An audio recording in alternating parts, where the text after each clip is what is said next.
Hi, this is Scott. I really appreciate our sponsors because they make the show possible. Today's show is sponsored by Developer Express. Become a UI superhero with Dev Express controls and libraries. Deliver elegant .NET solutions that address customer needs today. By leveraging your existing knowledge, you can build next-generation touch-enabled solutions for tomorrow. You can download your free 30-day trial at dx.hanselminutes.com. That's dx.hanselminutes.com.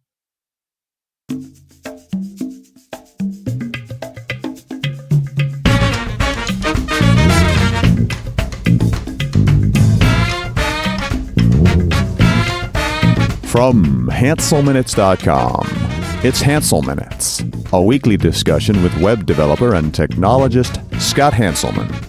This is Lawrence Ryan announcing show number 504.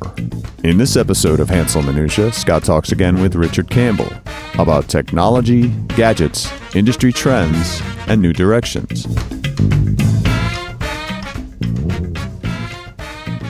Hi, this is Scott Hanselman. This is another episode of Hansel Minutes. This is Hanselminutiae number 17. Hanselminutiae is exactly what it sounds like. That's a portmanteau with my name and minutia. This is random stuff that I talk about with my friend Richard. And this started when I used to call Richard when I had some rant or something that bugged the heck out of me. And I would talk to you on the phone and we would complain. And somewhere around halfway through it, you would say, why don't we just record these? Yeah. So you're kind of like a regular guest on the podcast, and you come on and we rant about stuff, but also, you do some angel investing, and you're a techie and a gadgety person. So we also talk about the direction that the world is going from a technology perspective. And it occurs to me we've done this for like 8 years. Yeah, the podcast, you are probably episode 501. I think I hit episode 500 last week. Nice. Did you do something celebratory? 500 is not a round number. It's pretty round. Maybe for 512. An actual round number. Okay. A real round number. A real round number. Yeah, so I just came off a whole lot of travel. And I'm really, you and me both. My soul is tired. See, was it William Gibson who said that jet lag is actually the effects of your soul being pulled out of your body from jet travel? It just takes time for it to catch up. Later. Yeah, it really does. I've been going to bed early and getting up early. The thing that is nice about doing jet travel when you travel west is you get the superpower of being a morning person. Oh, just like that, for free. Right. Yeah, so I'm temporarily a morning person, which kind of sucks because I don't like morning people. So now I don't like myself, and that is a problem because I usually like myself pretty well. Now, in this flurry of my travel, I went to South Africa, and so I flew for 12 hours and didn't change time zones. And that literally lets you know, I went from Frankfurt to South Africa. And that really lets you know how much air travel sucks versus time zone changes. Turns out air travel sucks. I gotcha. So you were moving west at the same speed at which the Earth turns and ended up arriving the same moment you left. Pretty much. Well, 12 hours later, but, no excuses for why you're so tired and cranky. Yeah, I'm a mess. And my last travel was north and south. So I've got north-south jet lag as well. Right. It's awful. Speaking of feeling like crap, and actually I can measure it now. I went and I got the Band 2. The Band 2. Did you get one of these yet? I have not yet, but it is on a Christmas list for the wife. Yeah. So she wants one. For the people who are listening to the podcast, you can go and look at the YouTube. Go to my YouTube at youtube.com/Shanselman. But the new band is, it's pretty nice. It is actually much, much more, comfortable than the previous one. It's interesting because it's the first reaction you'll have when you look at the new band is it looks big and bulky. What's happened is they've taken the sides of the band, which were big and bulky on the original band, and they moved it to the bottom, this part here. They moved the heart monitor to here. Right.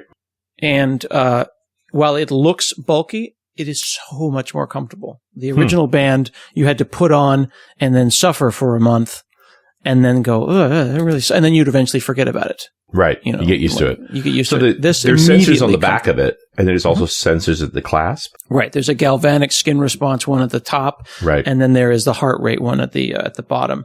The result is though a much more comfortable band. I got one for my wife, and it immediately replaced her Fitbit, and she totally digs it. So what instrumentation are you using? Like, what has it got? It's got like 12 or 13 things, but the ones that are interesting, of course, the pulse and stuff like that. The UV ray one is nice. If you're outside, it'll tell you how long till you'll burn, which for me is about 10 minutes. But what I like about it is, of course, the web tile stuff that I helped design. So I can make little apps. So like here is that one that says, see the webcam never does Focus a good job at this. The one that says AP is the Associated Press web tile, and it actually shows you the news. You can go and make your own web tile. So even with a very little, anyone who does JavaScript or the tiny little bit of HTML can make a web tile. Nice. And a web tile is just a zip file with a JavaScript file inside it. And I made one to track my blood sugar. You could make one for any device around your house, or any JavaScript, or a blog, your favorite blog, or anything that returns XML or JSON. That's actually a visual designer you can drag around and make. So if you had a build server or anything at all, you could in 10 minutes make a tile, which is nice. Yeah. This one also has a barometric pressure, so it knows how far upstairs you went. So it counts flights of stairs. And that's a Fitbit trick too, but could it figure out if you had a tornado coming? I don't know. Or maybe I just think you went downstairs really fast. I do not know. I remember hanging around with a meteorological geek at the Eglin Air Force Base outside of Fort Walton Beach, Florida, and he kept on his wall the barometric readings of a tornado going right over the facility he was in, and he was so excited at the pressure drop. Like it got higher and higher and higher pressure, and suddenly this bang as the thing went over it and then came back up again. Yeah. That for a meteorologist is a big deal. Yeah. Sorry. Remember when you got excited about your build and your wife just didn't care? I was just trying to feign interest. Yeah, I just that's exciting. I don't really care. Well, I was nicer about it. I apologize. That is fascinating. I don't need your pity enthusiasm, honestly. It's all good. It's all good. One other thing I got that I'm happy about is I took my Surface and I replaced it. I have a Surface Pro 3. Yep. The Surface Pro 4 came out, and I've literally instantly made your 3 worthless. Well, yeah, I've literally just paid this thing off, so I don't want to go and buy something. I just paid for this thing. Right. But I got the keyboard, the Surface Pro. I've heard the 4 keyboard's great. So here's the deal. Like, I don't work for Microsoft marketing, but if I did, I would make a Surface Pro 3 upgrade pack. Right? And I would sell the new keyboard and the new pen, and it makes your Surface Pro 3 better. Nice. Like, they should just be like a $100 pack or $150 pack, and you buy it, you drop in the new keyboard and the new pen. Everything is better. Like this, it's a great device. Like, to be clear, but once you've used this keyboard, that's it. It's over. Like, the old keyboard will offend you. And the new one with the fingerprint. This keyboard's pretty nice too, man. Yeah, that's the Surface Pro. That's the Surface Book, which we will talk about. Yep. But I'm just saying that I can sit here with this guy and then just put the fingerprint, and then I'm logged in. Yeah. You know what I mean? And that's really nice. So I'm very, very happy with that purchase. I would recommend it to everyone. I did a blog post about it recently. Also, and you were pretty unhappy with your 3 after the 4 came out. You played with the book. And you're like, well, now this thing's obsolete. Okay. So there's a couple of things there. There's the Surface Pro 4, which has a better screen, smaller bezel, faster speed. Yeah. But it was the keyboard that was the trick. Yeah. And when they added the drivers for the fingerprint to enable the 4 keyboard on the 3, I'm sold. I'm good. I don't need a 4. I'm happy. Nice. But you went and bought a Surface Book. So I actually ordered this thing while the keynote was still going on. In fact, I had finished my order before I knew the screen came off. Is it the ultimate laptop that they promised you? It is the nicest laptop I've had, and I've had some pretty nice laptops. It is clearly first generation hardware. So I have had 3 firmware updates in a week, and been a little twitchy here and there, but there's so much good about this machine. Isn't it a little top heavy at all? Yes. It doesn't sit well on your lap. It'll tend to lean back, but I don't tend to use it on my lap. It's a laptop, though. I thought the whole point of the argument against the Surface is the lack of lappability. Right. If I can't expect that from a Surface Book. And it depends on the lap. I can use it there. I just tend not to.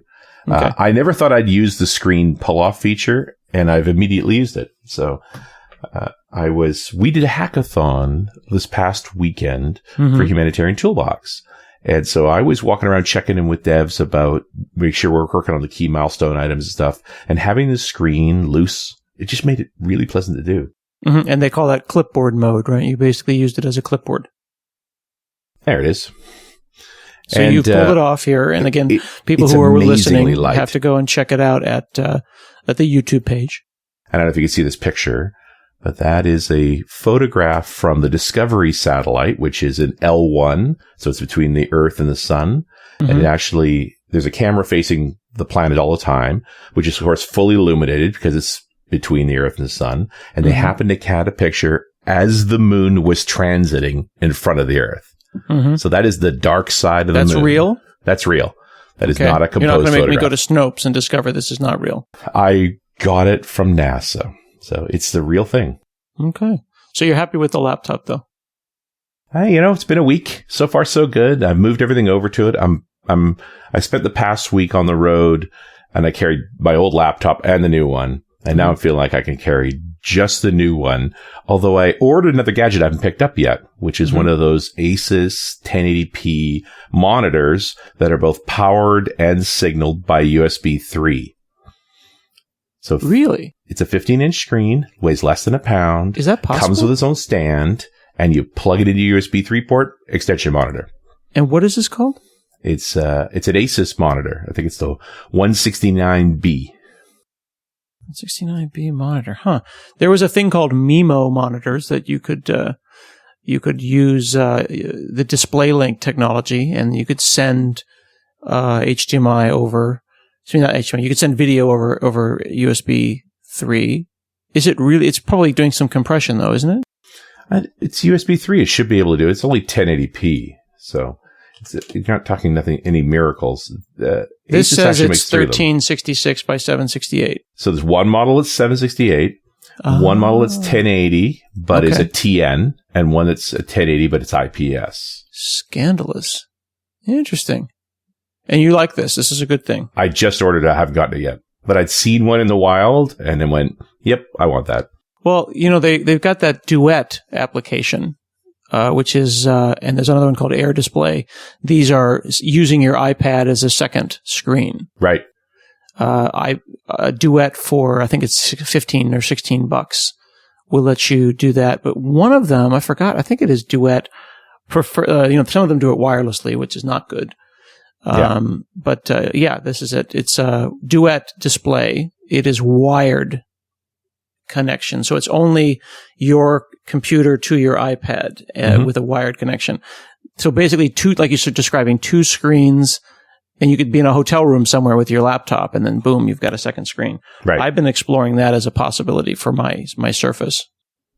Well, I've been carrying the 2 laptops, which are a bit too heavy, but it's nice to have the second screen. So now I just want to carry the screen.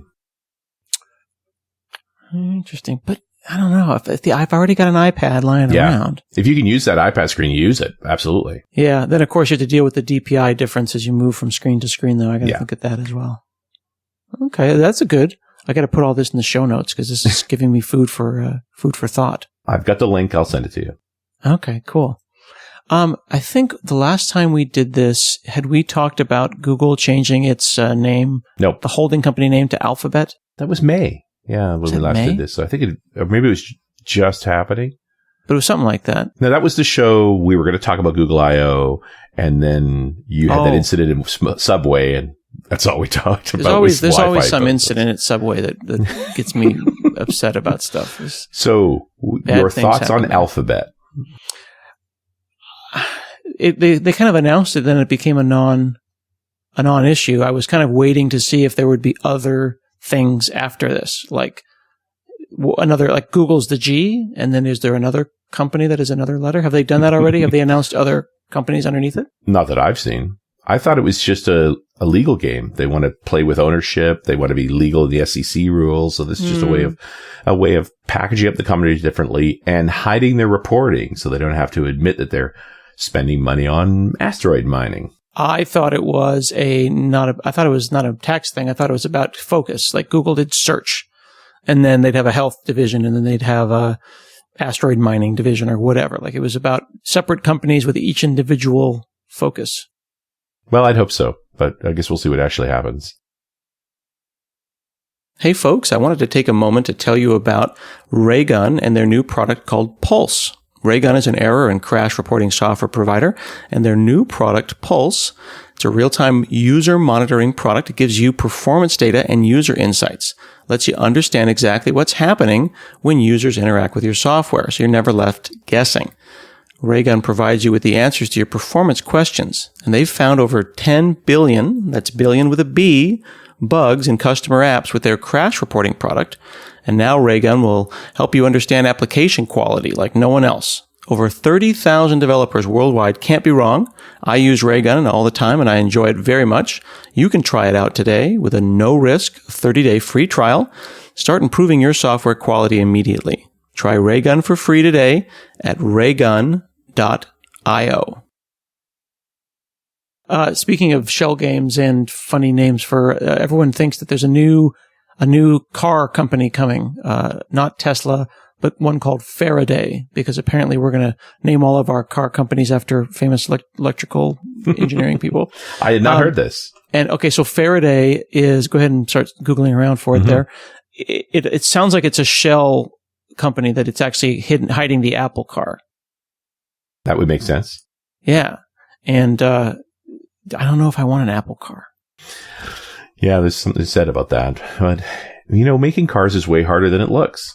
It's one of those things we take for granted. Why is that? Because the suspension is so difficult? It's all of the things. When we got fascinated by cars as a kid, in my teens, you needed to maintain your car. You had to constantly tinker with it. Cars needed care and feeding. And then about 20 years ago, so they just stopped. They got to a level of manufacturing and design where A, you couldn't work on it, and B, they didn't break. They took them in once or twice a year for maintenance, and that was it. And that represents a very sophisticated level of manufacturing. I don't think other companies can get in that easily. That's interesting. Also, it brings up the question about maintenance. I'm realizing I turned a computer on. I have a Mac here and a PC that I don't use very often. Yep. And I turned them both on, and it's been maybe 3 months. Each of them, and I'm not trying to pick on Mac or PC, each of them required way more app updating, system updating, Windows updating than I think is required after just 3 months off the network. Oh, wow. Yeah. You know what I mean?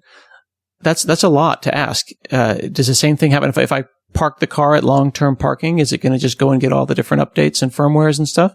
Even a modestly old car like an early 2000s Prius still has to get firmware updates. Yeah. But just because you parked a car doesn't mean it's actually off. Like, is the real issue here that your machines are actually off? They should be in a standby mode, picking up their updates on their own time. Not, the sin is interrupting you. That when you turn that machine on because you needed to use it right then, it's like, oh, wait, I have things to do before I can serve you. No, that's a good point. And interestingly enough, Windows has done a decent job about that lately. Mm-hmm. They've been adding this idea of, I will do the install when you're not busy. Right. And they'll let you schedule it, or they'll just notice that you're not busy. So yeah. I have not, with Windows 10, had a time when I have been interrupted by the update. Yeah. It just has been happening. But from a car perspective, how can the car not know that you're going to jump in like right now and race to the hospital? Yeah, I think there's a probability thing too. Yeah. You're less likely in the wee hours of the morning. Maybe it's got some history to you, so it knows what you tend to do. But even if it is updating, why would you stop from driving? My new Infiniti, and I've had a few, has a very slow boot time. Your car boots up? Oh, yeah. And it's visible. The two different screens. They start at different times. They say loading Seriously? apps. Can you drive it while it's booting? Absolutely. And more importantly, when you flip it in reverse, the reverse camera lights up right away. The most annoying part of that behavior is if you've left the radio on when you park the car, it will be on when you start the car, and you can't turn it off, and you can't turn it down. Is it still booting? So it's loud and screaming at you. Well, you know how when you come home, you've been rocking it out on the long drive home. You know, I'm coming back from Redmond, so the music's loud. And then you get in the car the next morning, turn it on, you're like, and there's nothing you can do. Because it's soft buttons. It's all soft buttons. So now I'm in the reflex of part of me turn the car off is turn the radio off. Yikes. Yeah, I'm accommodating my car. This is the Internet of Things, right? We talked a little bit about this before, the idea of all the different things we have to update firmware for. Yes. I've got these light bulbs that still have old firmware because it's just now it's just tedious and they're not automatically updating themselves. Yes. And I saw a guy on Facebook recently was saying that he had to put a firmware update on his fridge. He's rebooting his refrigerator in some way. I love that. But the concerning part is that these companies that are making all these Internets of Things, the Internet of Crap, is that they're not always going to be around. You know, like some of these light bulbs that I've got, I don't even know if the company's around anymore. You know, like it was a Kickstarter. But that's no different than Osborne or Columbia or companies fail. But those aren't being used anymore by the masses, right? Like what I'm saying is that it's conceivable that millions of Internet of Thing items could be sold and the company could still fail, and then they are all a liability. Yes. Right. They're all just floating out there, providing a bridge into my house. A path of vulnerability, without a doubt. Just like that access point that the subway had, right? Maybe the company still exists, but they're not going to update it. Well, and the other thing that's happening is that there are products that are having Internet capabilities added to them by companies that it is the Internet part of the product is not their expertise. Right. Core skill set. I saw this brilliant young woman named Runa Sandvik at the Trondheim Developers Conference a couple weeks ago, and she and her team had hacked into a sniper rifle that the company had added Wi-Fi to. Right? Like, I'm not a big gun person, but I'm sure it's a lovely gun. Sniper but it rifle. also has this ability to identify targets and then fire. And they basically hacked into it and lied to it about what the target was. Nice. Now, it's not a self-shooting weapon, but it is I want to point at that thing, and then it will decide about wind speed and all the stuff and then do the adjustments. And they just lied to it so they can point it at other stuff. And the company that made this weapon is not particularly interested in fixing it. Interesting. Which kind of gets to my point that they probably shouldn't have added Wi-Fi to it because, security hardening and firmware and all that kind of stuff was not their, not only that was not their expertise, then their, principal way of being, and then also who's going to update the firmware on their gun. Right. Well, so it's a liability. I think you're fairly motivated to do that. But the bigger thing is, why did they add Wi-Fi? Like, they're not committing to the full requirement. It's not just a checkbox. You're putting it in. It takes some care of feeding. No, yeah, you're absolutely right. Then you need an entire organization behind it to manage that thing. Like when your company enters the world of the Internet of Things by adding new stuff, if it's just one person, right? These products always seem to fail. They always seem to include not enough. Like, for example, when people add Wi-Fi to different things, often you'll go and look at their open source licenses and you'll see that they use open source software, but then they don't include the license.txt. Yeah. They don't include the list of the software that they ship with the thing. So then you see all these people complaining like this violates the GPL, or they haven't really released the source or whatever. And it's just this kind of laissez-faire attitude about the Internet of Things that it's really starting to bug me. It makes me afraid to want to plug any of these things in. Not that I'm going to plug a sniper rifle into my house, but light bulbs at least. Yeah. In a related note, this past weekend, The Atlantic magazine put out an article called "Programmers, Stop Calling Yourselves Engineers." Ooh, that's a controversial And it's an indictment of, this is what engineering discipline looks like. And I know you guys are using the title, but you haven't earned it. Programmers, stop calling yourself engineers. It undermines a long tradition of designing and building infrastructure in the public interest. Mm-hmm. Yikes. Well, and I can't disagree with the argument that the author's making. Yeah. Well, I mean, it is a valid argument. And actually, I'm in the middle of writing a blog post right now that talks about my concern that we have outsourced QA to the end user. Yep. Because the update cycle in the cloud enables us to update most stuff much quicker. So that means we can put sloppy things out. Yep. But that only works, in the old days, of course, you work really hard for 2 years and you put out a really solid first release. And now it seems everything is version 0.9. And permanent betas. Yeah, we are in a state of perma beta, and I don't like it because I just, how when you're at a party or a cocktail party and you hear, I don't want to go to cocktail parties. You're somewhere and there's that moment of calm when everyone stops their sentence at the same time. Yep. And it's just oh, and you know how it's rare, right? This has been happening my entire life, but it's still rare that I notice it. Okay. Yeah, it's a thing. That happens in software. So there's a moment where Windows 10 was released and my browser was stable and Office 2016 was stable. And there was silence for a moment where everything worked for about a week, and then all the betas started up again. Yep. And then it was iOS 9, everything was great. Everything was fine. And then, I just have to have the taco emoji. So I put the beta of 9.1 on and then everything just goes to heck. Yep. And you'd think with standards like IMAP and whatnot that, and CalDAV, I'd be able to talk to my Gmail. But even now I'm getting errors on iOS 9 because I can't. Standards. Well, it's very frustrating. I've complained about this before, but I'm starting to realize that the outsourcing of QA is one of the larger problems that's bugging me. Well, and this is the indictment of the engineering thing, right? Look, if you ran around calling yourself a doctor and trying to do doctory type things, you're going to get it charged. It's a crime. We put engineer in our title. We talk about software engineering groups. Yeah.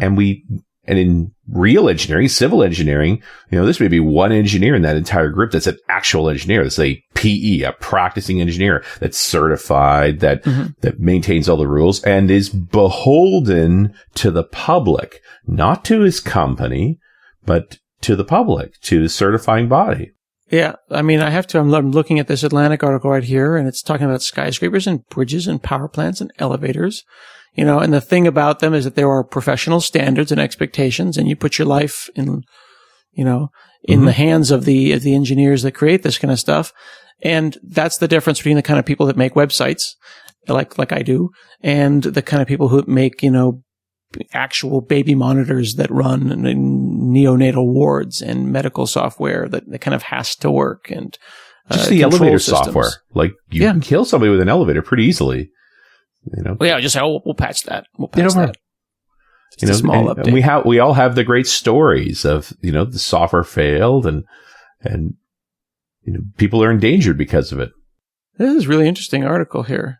Civil engineering, mechanical engineering, aerospace engineering, chemical. These are all engineerings that are pretty noble. And this article is basically implying that that software engineers, for the most part, and I think when they say software engineers, they're talking about the mainstream consumer type applications, not necessarily people that are working on actual control systems and stuff. I assume that there must be some. Like when I was working in banking, we took quality quite seriously. We didn't whip out a new version of the banking software every week. Yeah, but we both went through 99, and it was all hands on deck to try and survive the 2000 rollover. Right. Yeah. And we worked on a lot of stuff really fast. The testing was sort of post facto. I mean, we got through it. I figured the 2000 was going to be the point at which real regulation hit the software industry. We were going to crush the world with the Y2K bug. And that was going to be it. The stuff that really mattered, though, in Y2K was getting fixed. Almost everything got fixed. But it was being fixed quietly because it was infrastructure stuff. And the stuff that did break, like alarm clocks and stuff, didn't matter. It didn't really matter that much. But the banking system survived. I worked on that. I think you did too. Yeah. And I know folks that worked on other utility aspects, water and electricity and so forth. We did have to fix it. Every real engineering discipline has sort of seminal moments. In Canada, they talk about this bridge collapse that happened in 1900 and that supposedly made rings out of the iron from that collapsed bridge that every engineer wears as part of their oath, saying never again. Really? What is going to be our iron ring moment for software? Because it's clearly coming. I was watching Minority Report, which is this really great, not the movie, but the TV show. It's a great TV show, and the tragedy is it probably won't be renewed, but it's really, really good. Interesting. Like, it's really good.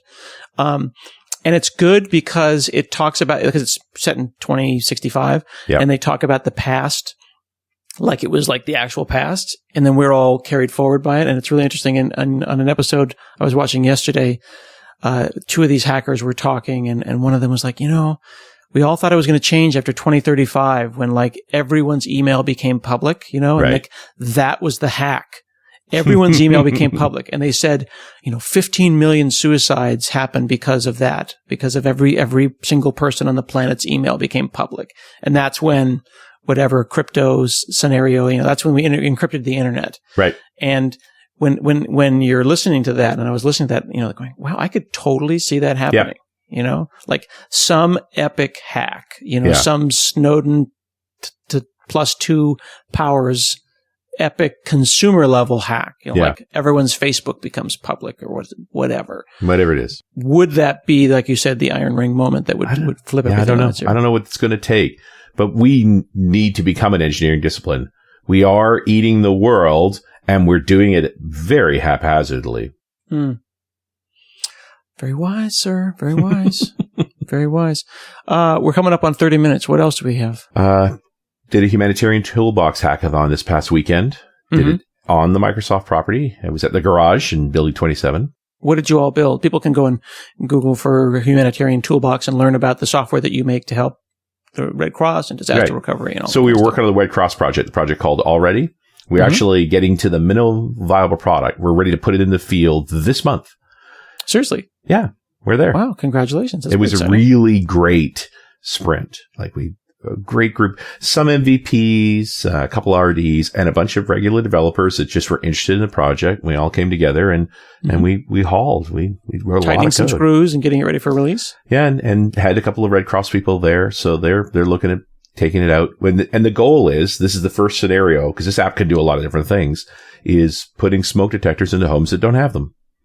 So finding qualified installers that'll donate their time and homes that need them, and just using some geolocation to coordinate them so that each installer, the one thing Red Cross has taught me is just because someone's a volunteer doesn't mean you should waste their time, right? Value the time available. So here's a qualified installer.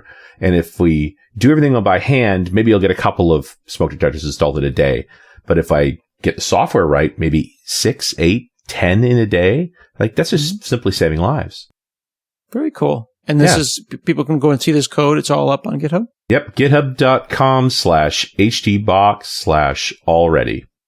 Okay. And of course, if they go and they Google for a humanitarian toolbox, they'll find it. And then from there, they can also find the code. htbox.org if you can't spell humanitarian. You're saying htbox? B-O-X. Humanitarian toolbox box. Cool. Yeah, HTBox. Well, thank you very much, Richard Campbell, for chatting with me. My pleasure, sir. Always fun. This has been another episode of Hansel Minutes, and we'll see you again next week.